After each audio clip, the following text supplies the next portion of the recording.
Selamat datang di The Filter Kretek, di mana kita tidak hanya membuka halaman-halaman buku, tapi juga membuka pintu-pintu pemikiran, menyaring ide-ide besar dari dunia filsafat, dan kisah-kisah percintaan yang penuh makna.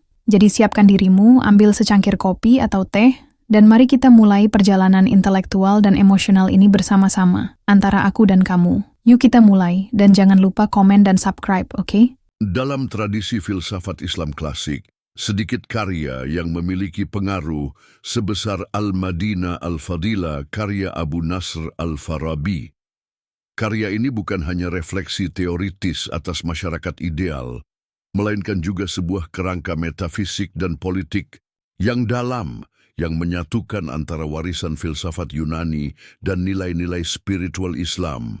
Al-Farabi, yang dikenal sebagai guru kedua setelah Aristoteles, membangun narasi yang menggambarkan bagaimana suatu komunitas manusia dapat mencapai kebahagiaan tertinggi melalui tatanan politik yang benar, pemimpin yang bijaksana, serta pemahaman metafisik yang utuh.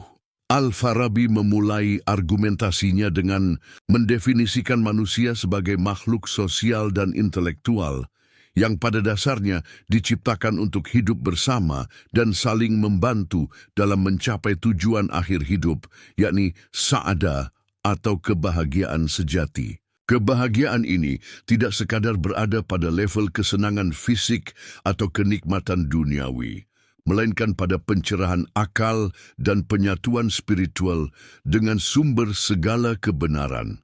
Dalam konteks ini, kota atau masyarakat menjadi wadah bagi manusia untuk mengembangkan potensi intelektual dan spiritualnya. Maka dari itu, keberadaan kota yang ideal menjadi keharusan, bukan pilihan. Kota ideal yang digambarkan Al-Farabi, yang ia sebut sebagai Al-Madinah Al-Fadilah, adalah tempat di mana setiap individu berperan sesuai kapasitasnya, dan struktur sosial diarahkan menuju pencapaian kebaikan tertinggi. Kota ini dipimpin oleh seorang pemimpin utama yang disebut Rais Al-Awwal, yang memiliki karakteristik luar biasa. Ia adalah seorang filsuf, pemimpin politik, dan spiritual sekaligus. Sosok ini harus memahami ilmu-ilmu teoretis dan praktis, serta memiliki hubungan langsung dengan akal aktif, entitas metafisik yang menjadi perantara antara Tuhan dan dunia material, menurut kosmologi neoplatonis yang diadaptasi Al-Farabi. Sebelum lanjut, don't forget to comment, like, and subscribe. Rais Al-Awwal tidak hanya membuat undang-undang dan menegakkan keadilan, tetapi juga membimbing masyarakat menuju pengetahuan tertinggi. Ia mengetahui hakikat alam semesta, struktur jiwa, dan jalan menuju penyempurnaan diri. Dengan kata lain, pemimpin ini adalah inkarnasi dari pengetahuan dan kebijaksanaan yang menyatu. Dalam kerangka ini, Al-Farabi memberikan kritik tersirat terhadap para pemimpin politik yang tidak memiliki dasar intelektual dan etis, yang hanya mengejar kekuasaan tanpa visi transenden. Struktur sosial dalam Al-Madinah Al-Fadilah bersifat hierarkis, namun tidak otoriter. Setiap individu ditempatkan berdasarkan keahliannya, dan peran sosial ditentukan oleh kemampuan akal serta tingkat penyempurnaan jiwa. Mereka yang memiliki kemampuan teoritis dan kontemplatif tertinggi ditempatkan pada posisi paling atas, sementara yang lebih mengandalkan kekuatan jasmani atau keterampilan praktis menduduki lapisan bawah. Meskipun demikian, tidak ada diskriminasi karena seluruh struktur diarahkan pada satu tujuan kolektif, kebahagiaan universal. Pendidikan menjadi pilar utama dalam kota kebajikan ini. Al-Farabi menganggap bahwa pendidikan bukan hanya alat untuk menyampaikan pengetahuan praktis, tetapi sebagai sarana untuk membentuk akhlak dan menyucikan jiwa. Proses pendidikan harus diarahkan pada pengembangan akal budi dan kecintaan terhadap kebenaran. Ia menekankan pentingnya simbol dan imajinasi dalam pendidikan agama bagi masyarakat awam, sementara para filsuf diajak untuk melampaui simbol menuju hakikat. Menariknya, Al-Farabi juga menyusun klasifikasi kota-kota yang tidak ideal sebagai bentuk peringatan atas penyimpangan struktur sosial. Kota-kota ini meliputi Al-Madinah Al-Jahila, kota bodoh, di mana masyarakatnya tidak mengenal tujuan hidup yang sejati dan hidup hanya demi kenikmatan duniawi. Sebelum lanjut, don't forget to comment, like, and subscribe. Al-Madinah Al-Fasiqah, kota rusak, di mana para penguasanya mengetahui kebenaran namun memilih untuk menyimpang. Al-Madinah Al-Mubaddala, kota palsu, yang nilai-nilainya dimanipulasi untuk mendukung kepentingan kelompok tertentu, serta Al-Madinah Al-Dalla, kota sesat, di mana sistem keyakinan yang salah memimpin masyarakat menjauh dari kebenaran. Klasifikasi ini memperlihatkan kepekaan Al-Farabi terhadap dinamika sosial politik dan bagaimana penyimpangan dari filsafat dapat membawa kehancuran. Secara metafisik, Al-Madinah Al-Fadila tidak bisa dipisahkan dari sistem emanasi yang diyakini Al-Farabi, di mana seluruh eksistensi berasal dari Yang Esa dan menurun secara bertahap melalui 10 intelek sampai mencapai dunia materi.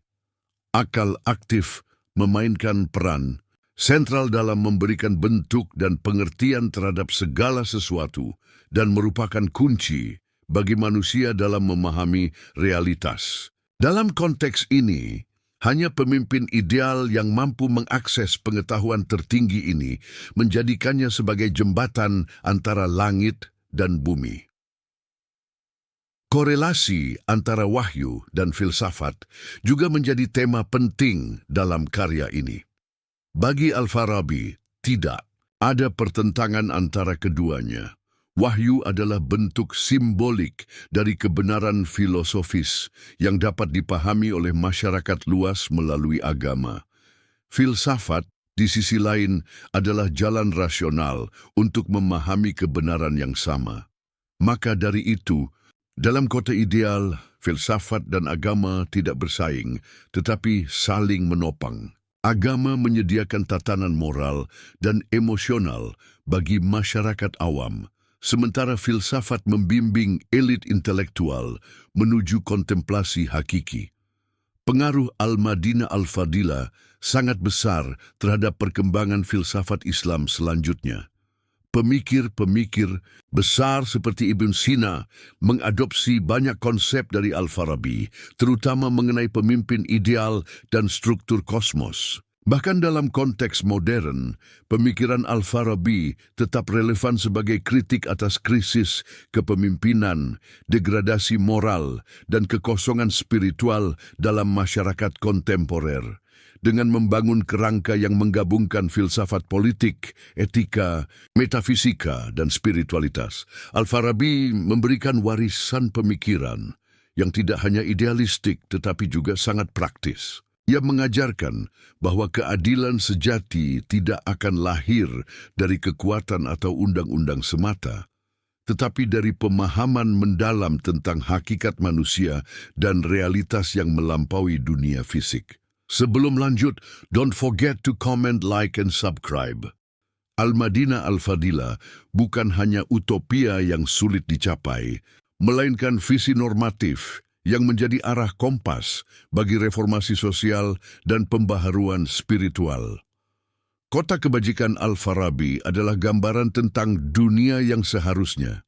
Dunia yang dipimpin oleh kebijaksanaan, dipenuhi oleh cinta terhadap kebenaran, dan dituntun oleh tujuan luhur manusia. Di tengah dunia yang kacau oleh konflik dan kepentingan sempit, pemikiran Al-Farabi adalah cahaya intelektual yang mengingatkan kita bahwa politik yang sejati adalah pelayanan kepada kebaikan tertinggi. Don't forget to comment, like, and subscribe.